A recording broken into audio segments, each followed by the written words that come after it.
Kita akan berbincang-bincang mengenai perjanjian bebas, perdagangan bebas antara Indonesia dan juga China. Nah, Budi sama Maria, ya? Budi sama Maria sudah di ruang VIP untuk mengajak atau menjemput tamu-tamu spesial kita ya. Benar. Kalau kita lihat sendiri tadi sudah disampaikan bahwa perjanjian ini sudah ditandatangani sejak tahun 2004. Sosialisasi atau beradaptasinya diberikan waktu 5 tahun 2009, tapi kita belum melaksanakan tahun 2010 ya. Iya. Sehingga otomatis sudah ada 6 tahun bagi kita untuk beradaptasi lebih lanjut mengenai bagaimana nih kita mencari celah yang paling tepat untuk menjalani perjanjian dunia ini. Mungkin sekedar gambaran untuk Anda. Jadi perjanjian bebas ini adalah dari suatu negara ya, dengan negara lain, terutama untuk ada yang di Asia ini, itu bisa masukkan barangnya untuk dijual tanpa melalui proses pajak, tanpa terkena pajak, sehingga bisa lebih murah. Nah, problemnya karena di China industrinya sudah begitu maju, barang-barang yang mereka produksi walaupun kualitasnya tidak terlalu maksimal, tapi harganya bisa sangat-sangat murah. Sangat murah. Nah, kita akan lihat bagaimana narasumber kita akan menjelaskan apakah Indonesia ternyata memang sudah siap atau masih kalah kesiapannya dengan negara-negara lain yang juga mengikuti dalam perjanjian ini. Dan saya penasaran, selain Indonesia yang kabarnya juga tidak begitu siap menghadapi perjanjian ini, adakah negara-negara lain yang tidak siap juga? Yang tidak siap juga. Atau ya, kita lihat coba. Kita lihat. Nah, itu dia Budi dan Maria bersama dengan para narasumber yang akan melangkah menuju ke ruang tamu Selamat Pagi Nusantara untuk membahas mengenai hal ini sendiri. Dan kalaupun iya yang dikatakan bahwa secara umum kita taunya bebas pajak. Tapi kenyataannya di Indonesia apakah sudah bebas pajak atau jangan-jangan produk Indonesia ke luar negeri juga sudah mengalami hal yang sama atau masih berbeda? Iya, harusnya sih bebas pajak beneran ya. Nah, pelaksanaannya itu bagaimana? Kalau saya sih kemarin masih kena pajak. Oh, masih? Masih, beberapa teman-teman saya yang juga pelaku usaha juga masih kena. Iya. Dan yang jadi... Selamat pagi, Anya Hilbram. Pagi. Sudah bersama 2 orang narasumber akan berbagi informasi ini mengenai peluang dan tantangan kita menghadapi CAFTA. Bukan menghadapi, mengalami CAFTA karena sudah menjalaninya bagaimana nih? Betul. Bagaimana? Silakan Pak Syukri, Pak Tobing. Ya. Silakan. Selamat pagi, Pak. Selamat pagi, Bapak. Apa kabar? Silakan, Selamat Pak. pagi. Sini Bu ya. Silakan Pak. Mari betul sekali, Pak. silakan. Ya, sambil berdialog kami akan siapkan produk dari China. Mau? Jangan, produk Indonesia saja. Oh, kalau gitu. Karena teh kabar orang China aja cari teh di Indonesia kok kamu nyari. Oh iya. Saya cari teh Indonesia kalau begitu. Baik. Silakan Bapak. Teh Indonesia? Bukan teh minuman. Oh iya, baik. Mari. Teh juga dari Indonesia. Baiklah pemirsa, pada pagi hari ini dari awal kami telah menjanjikan kepada Anda kami akan mengangkat tema bahasan yaitu penetrasi produk China, dampak dari perjanjian ASEAN-China Free Trade Area. Seperti apakah kira-kira? Kita sudah kedatangan 2 narasumber di sini. Yang pertama sudah tidak asing lagi, sudah sering datang untuk membahas UMKM. Sudah ada Bapak Elias Tobing selaku Ketua dari Kadin UMKM. Selamat datang, terima kasih bersedia kesini lagi Bapak. Iya, di sebelah Pak Elias sudah ada senior kita nih. Pengamat UMKM, Bapak Sukri Ilyas. Selamat datang Pak, selamat pagi. Nggak kesulitan nggak Pak, bangun pagi Pak ya? Biasa kan Pak ya? Oh enggak, kita udah biasa bangun pagi. Baik, ya. Sudah biasa bangun pagi. Dan ternyata kita juga tidak hanya akan bapak-bapak berdua saja, sudah kehadiran juga salah satu wakil rakyat kita, sudah ada Bapak Didi Irawadi selaku anggota DPR. Pagi Pak Didi, selamat datang kembali Pak. Selamat pagi Pak Didi, ketemu lagi, silakan. Yang punya republik ini. Yang punya republik. Tempat kita curhat Pak Elias. Punya sama-sama republik. Silakan Pak. Silakan. Baiklah kalau begitu pemirsa, sebelum kami membahas lebih dalam lagi mengenai tema bahasan pada pagi hari ini, terlebih kami mengajak Anda untuk menyaksikan prolog yang telah dipersiapkan tim Selamat Pagi Nusantara berikut ini.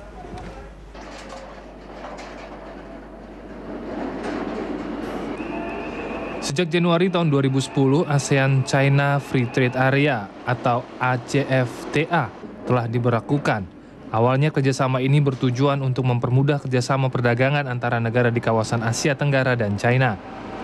Namun kerjasama tersebut layaknya bumerang yang mengenai si pelemparnya, yaitu produk dalam negeri Indonesia. Sejumlah produk Cina dengan mudahnya masuk ke Indonesia dan mengambil ceruk konsumen dalam negeri. Beberapa keunggulan produk Cina dibandingkan produk dalam negeri antara lain harga jual yang murah dan kualitas yang bersaing. Berdasarkan data yang diperoleh dari berbagai sumber, sebanyak 190 jenis barang Cina sudah masuk ke pasar domestik dan 38 produk diantaranya memiliki harga jual yang rendah. Dan akibatnya beberapa jenis produk dalam negeri seperti tekstil, garment, sepatu, furniture, dan barang-barang rumah tangga mengalami penurunan omset penjualan. Menteri Perdagangan Marie Elka Pangestu Senin lalu menegaskan pemerintah segera menegosiasi ulang pelaksanaan ACFTA. Dan tidak sedikit usaha mikro menengah juga gulung tikar karena produk mereka kalah bersaing dari invasi produk Cina. Bagaimana seharusnya pemerintah melindungi produk dalam negeri di tengah maraknya barang impor Cina? Dan apa seharusnya yang dilakukan pengusaha UMKM untuk bisa bersaing dengan produk Cina? Hal tersebut akan menjadi topik pembahasan dalam dialog Selamat Pagi Nusantara hari ini. Kalau kita mendengar tadi invasi produk China, sepertinya kalau kita mendengar ada kata-kata seperti itu serbuan ya Budi ya. Seram sekali Maria. Menyeramkan, Rasanya selalu negatif. Saya sebagai calon pengusaha nih nantinya jadi agak takut Maria, bagaimana ya caranya bisa bersaing dengan produk-produk luar negeri terutama China dan juga ASEAN lainnya. Tapi sekarang kita akan bangun dialog ini dari segi optimisme dulu. Kita harus optimis paling. Harus. Sebelum kita berbicara mengenai ekses-ekses dari CAFTA ini dengan dua para pengusaha ini, saya akan ke wakil rakyat dulu nih Pak Didi.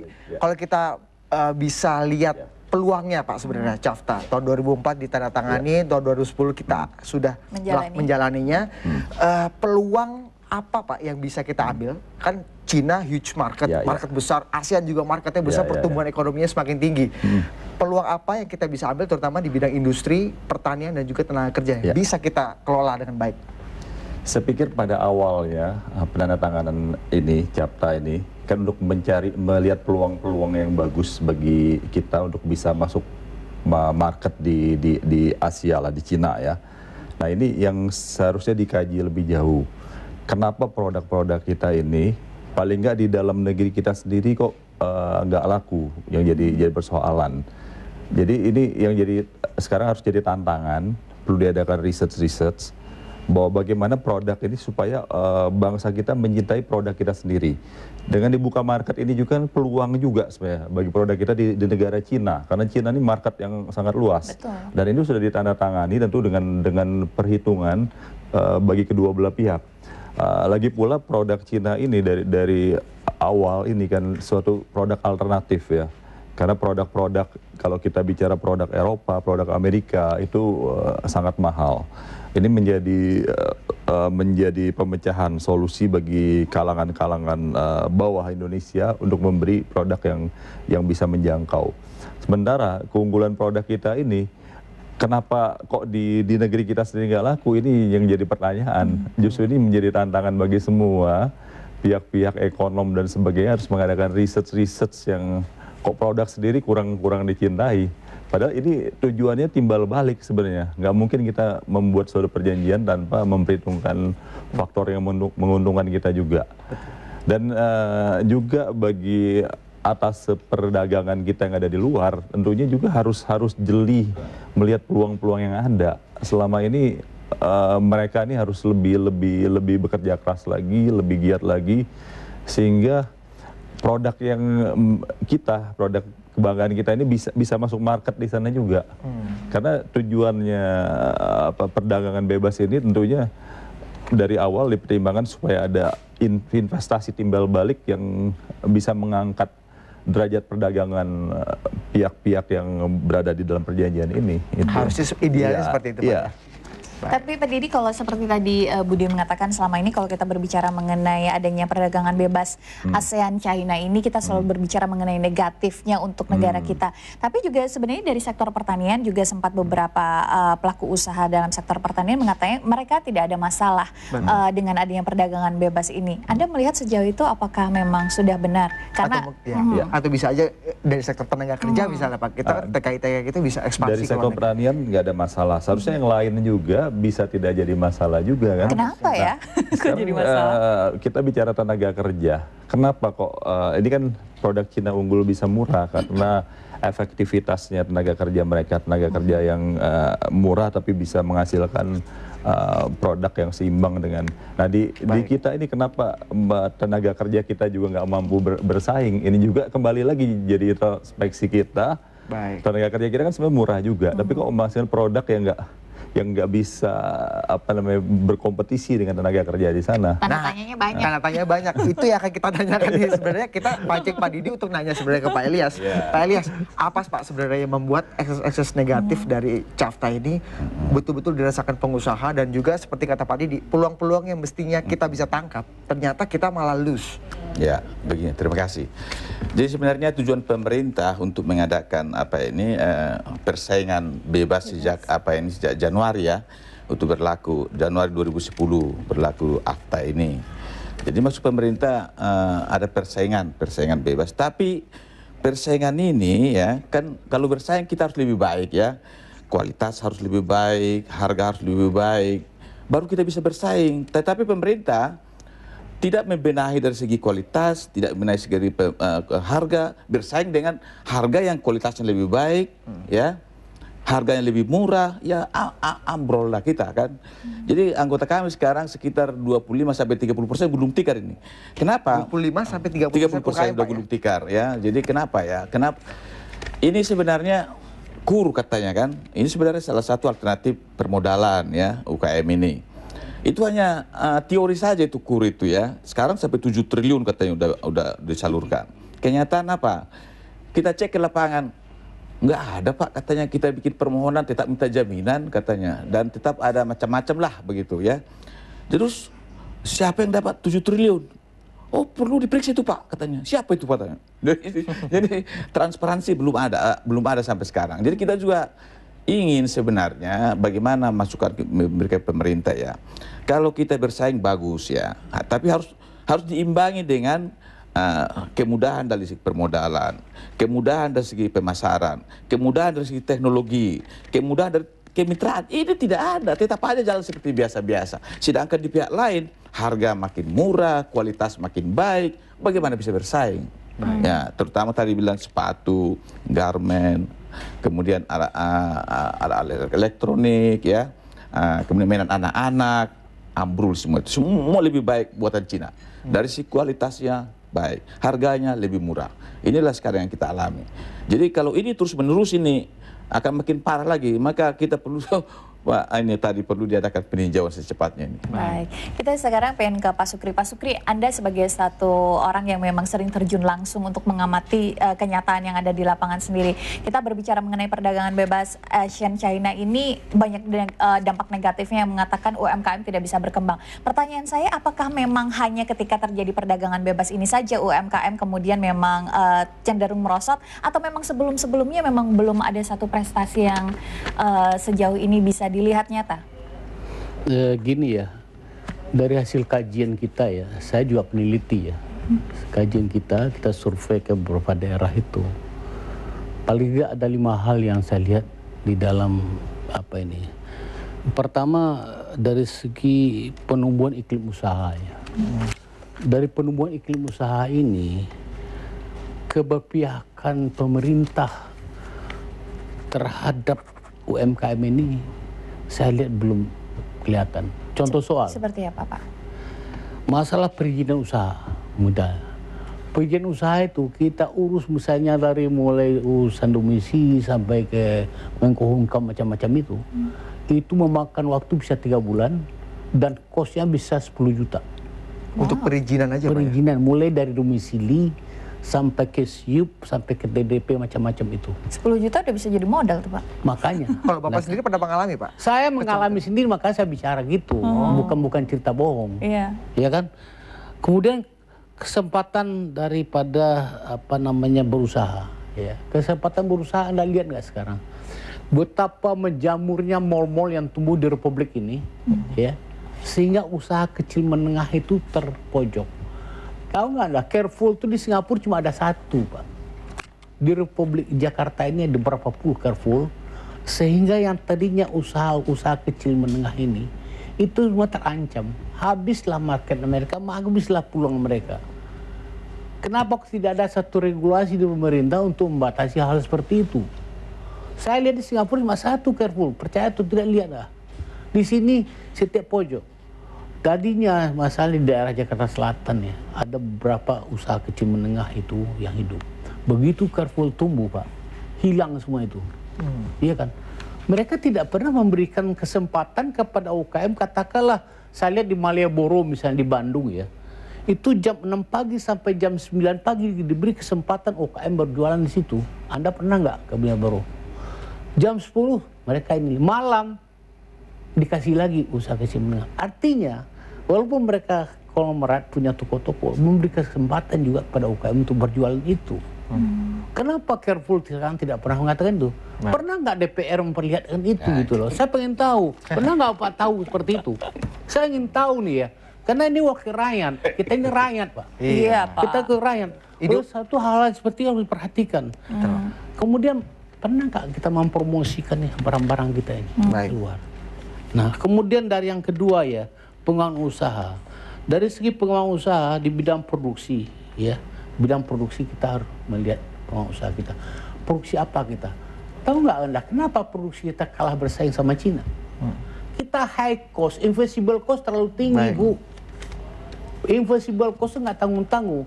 Kita ikut tender di pemerintah misalnya ya, itu sebelum tender yang menang udah tahu gitu loh. Yang berkuasa di tiap departemen itu staf khusus, bukan dirjen. Staf khusus yang berkuasa. Jadi sebelum kita tender udah ada yang tahu yang menang. Tolong nih Pak. Nah. Saya benar kesal kita ya. Kita kompetisi benar ya. Kita berikan persyaratan-persyaratan sebagai UKM, ya kan?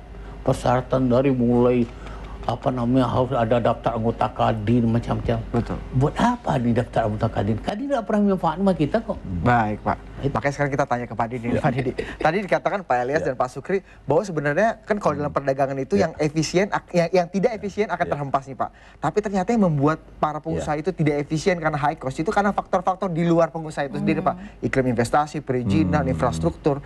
Menurut Bapak bagaimana Pak? Nah ini saya pikir memang pembenahan birokrasi harus dilakukan ya. Jadi birokrasi yang cenderung main-main begini menyulitkan pengusaha ini harus segera dibenahi karena ini penyakit dari zaman dulu.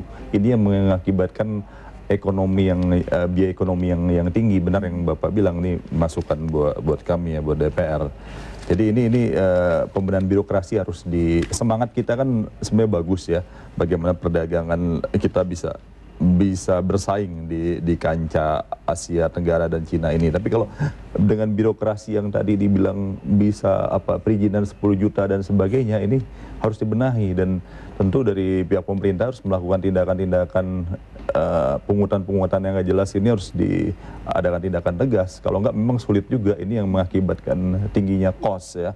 Termasuk juga tadi tenaga kerja mungkin ya, jadi costnya jadi tinggi juga karena birokrasi yang tidak menunjang tadi. Kalau menurut Bapak di era desentralisasi dan otonomi daerah ini justru malah membuat cost itu semakin tinggi atau bisa menekan cost Pak yang dulu sentralisasi? Seharusnya tidak membuat tambah tinggi kan, masing-masing daerah punya kewenangan-kewenangan untuk mengurus daerah masing-masing, membenahi masing-masing. Tapi karena mental tadi aparat birokrasi, oknum aparat yang mengambil keuntungan di balik ini semua, ini yang mengacaukan. Masih banyak tapi yang paling penting bagi saya bagaimana sekarang promosi besar-besaran cinta akan produk dalam negeri ini harus digalakkan, baik oleh pemerintah dan oleh kita semua. Dan kita semua bersama-sama menghargai produksi bangsa kita sendiri. Kan sekarang kalau orang dikasih pilihan cenderung yang produk impor dari luar negeri, tapi sudah saatnya juga yang memang produk-produk yang kita sendiri ini kita coba kita pakailah ya, misalnya dari produksi garment ya dan sebagainya. Tapi sekali lagi kan ada barang-barang yang memang kalau kita bicara produk Cina, ada barang-barang yang memang karena bila di-compare dengan produk-produk di negara lain yang lebih mahal, kita mau nggak mau harus membeli dari sana. Sehingga kita harus mencari peluang yang kira-kira tadi mungkin pertanian antara lain ya, dan lain-lain ini lebih giat lagi. Dan atas perdagangan kita di sana harus jeli melihat peluang ini. Selama ini saya melihat Harus kurang aktif, Pak, ya, bekerja, harus Pak, ya. aktif. Apa dan itu ditawarkan ke pihak kita di dalam negeri bahwa ini ada peluang ini di sana, harusnya itu bisa. Baik. Negara tetangga kita kok bisa, malah kita sendiri yang terpuruk nih jadi karena kurang jadi tetangga kita tidak terlalu komplain kalau kita lihat Malaysia, beberapa negara tetangga ya, Thailand. Senang-senang aja Pak ya, justru malah menangkap ini sebagai peluang Pak ya. Ya, menganggap sebagai peluang. Ini yang kurang fight-nya kita di sini mencari peluang-peluang. Harus jeli-jeli Iya. melihat adanya peluang apa Iya, saja yang iya. ada di depan mata supaya kita bisa memperbaiki lagi. Ini ada peluang yang lebih bagus juga dari teman-teman kita yang ternyata membawakan sesuatu, ingin bertanya dan bergabung Iya, bersama kami membawa di sini. pertanyaan yang ingin Membawa ditanyakan. pertanyaan yang ingin ditanyakan. Karena Selamat pagi. Melihat peluang, ini soalnya ada narasumber yang bagus. Iya, karena Anya ini pengusaha restoran Pak. Iya, akan buka restorannya di Bali sebentar lagi, dan di Jakarta punya beberapa restoran. Terima Bukan kasih begitu, banyak Mbak Anya? Budi. Terima Baik kasih. sekali promonya. Tapi Perlu disebutkan mereknya Pak? Enggak. Saya pengen bertanya kepada Pak Elias. Pak Elias, kalau tadi telah disampaikan sebenarnya ini kita juga harus melihatnya sebagai suatu peluang yang besar. China sendiri kita mengetahui itu merupakan suatu pasar yang sangat besar, seharusnya kita bisa menjangkau. Selalu persaingannya karena kita gara-gara adanya produk dari China yang memang harganya lebih murah. Apakah ini sebenarnya merupakan satu peluang bagi kita untuk meningkatkan lagi kualitas kita supaya lebih bagus lagi, supaya setidaknya bangsa Indonesia ini tetap bisa menggunakan produk-produk dalam negeri. Bagaimana Anda melihatnya? Begini, itu dari pihak DPR ya, menghimbau katanya supaya mengutamakan produksi dalam negeri. Orang kita bukan bodoh sekarang, 10 kali dihimbau kalau harganya lebih mahal kita, kualitasnya kurang baik, bagaimanapun himbauan tidak akan beli dalam negeri. Jadi kita ini jangan harus realistis lah ya. Jadi tidak melihat kualitasnya lagi, cuma Iya, dia melihat harga sekarang murah. ya kita pun ya sampai ke desa-desa melihat bagaimana kualitasnya, bagaimana harga. Ini kuncinya, di sini kuncinya. Jadi bagaimana pemerintah sekarang menekan harga ya supaya bisa bersaing, meningkatkan kualitas supaya bisa bersaing. Itu kuncinya dengan menggunakan organisasi swasta yang menguasai lapangan. Ini sekarang belum dimanfaatkan itu. Jadi sekarang pemerintah ini hanya perintah dari belakang meja. Sedangkan kita orang lapangan kurang digunakan. Yang menguasai lapangan, yang tiap hari bergaul dengan lapangan, kurang digunakan. Saya kebetulan dari Kadin UKM ya, kita setiap hari menguasai orang lapangan. Jadi kita nggak nyambung antara program pemerintah dari atas nggak nyambung ke lapangan karena orang-orang lapangan nggak digunakan. Ya, tapi bicara soal kualitas Pak, saya ingin tahu sebenarnya di Indonesia ini memang harganya mungkin lebih tinggi di atas produk-produk China. Tapi bukannya kualitas produk Indonesia lebih baik Pak? Baju gitu misalnya, produk kita lebih baik, memang harganya lebih tinggi. Nah kalau itu terjadi, masyarakat biasanya memutuskan untuk membeli yang mana? Yang kualitasnya lebih baik, harganya sedikit lebih mahal, atau yang kualitasnya memang buruk dengan harga murah? Yang penting murah. Enggak. Jadi kalau kita sebagai pembeli ya Pak ya, dua pokok itu harus kita lihat, kualitasnya baik, harganya pun baik, baru kita beli. Jadi iya, nasionalisme yang Bapak bilang dari DPR tadi itu udah langka sekarang ini. Jadi kita harus realistis Pak. Nah, jadi inilah yang dilihat pemerintah, akan ada seperti seperti di tokoh yang di kali India itu dulu, siapa itu? Muhammad Gandhi. Nggak zamannya lagi sekarang, nggak zamannya. Sekarang ini zaman Anda baik kita beli, Anda berkualitas kita beli. Kalau tidak sorry aja begitu kan sekarang. Jadi barang dan harga yang dilihat, bukan siapa kuncinya. pembuatnya. Baik. Untuk membuat produk Indonesia harganya bisa lebih murah dan bersaing, apa yang harus dilakukan? Ya, itu dia. Ini dia. Ini saya teruskan ya. Jadi bunga bank ya harus rendah dan penyaluran kredit harus terus disalurkan sampai kepada akar-akarnya, tanpa yang tadi Bapak bilang ini, yang formalitas itu.